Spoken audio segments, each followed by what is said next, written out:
Evening after evening, they gathered in taverns. Taverns were places where you gathered to talk about your problems. And slaves would complain about their masters, and indentured servants would complain about their masters. So you had a lot of interracial bonding in these taverns.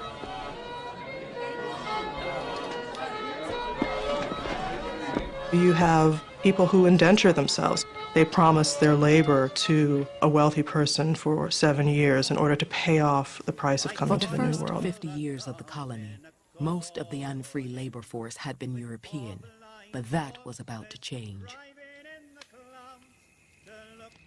Word of the hard life in Virginia had gotten back to England, and the colonial government faced a growing shortage of servant labor.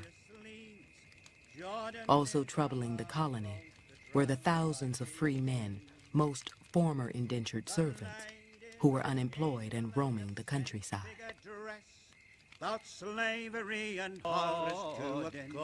problem they face is not only a decreasing supply of indentured servants, but they face this increasing problem of what to do with all these indentured servants once they live out their term. And a lot of them were surviving. They had to be given land. They had to be given their freedom dues. And one of those dues included even guns. And there was a lot of unrest. Racism is an important stabilizing function, serves a stabilizing function in a society that is built on property.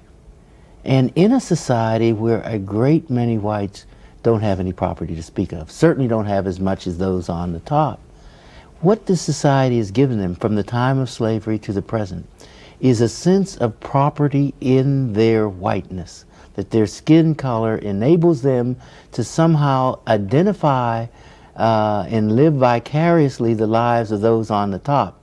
This disorder that the indentured servant system had created made racial slavery to Southern slaveholders much more attractive, because what were black slaves now? Well, they were a permanent, dependent labor force who could be defined as a people set apart. They were racially set apart. They were outsiders. They were strangers.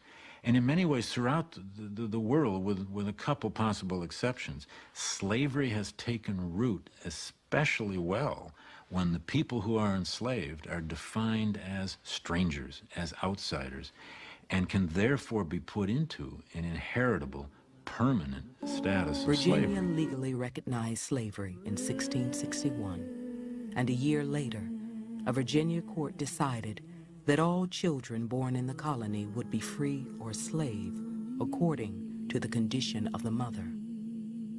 In Virginia, slavery would be defined by race and perpetuated through heredity.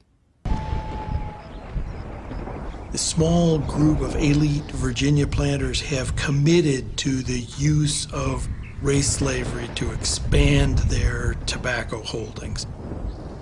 In 1691, they forbid free blacks from living in certain counties. If you're African American, you cannot have an education. You cannot move about freely. You cannot hold property.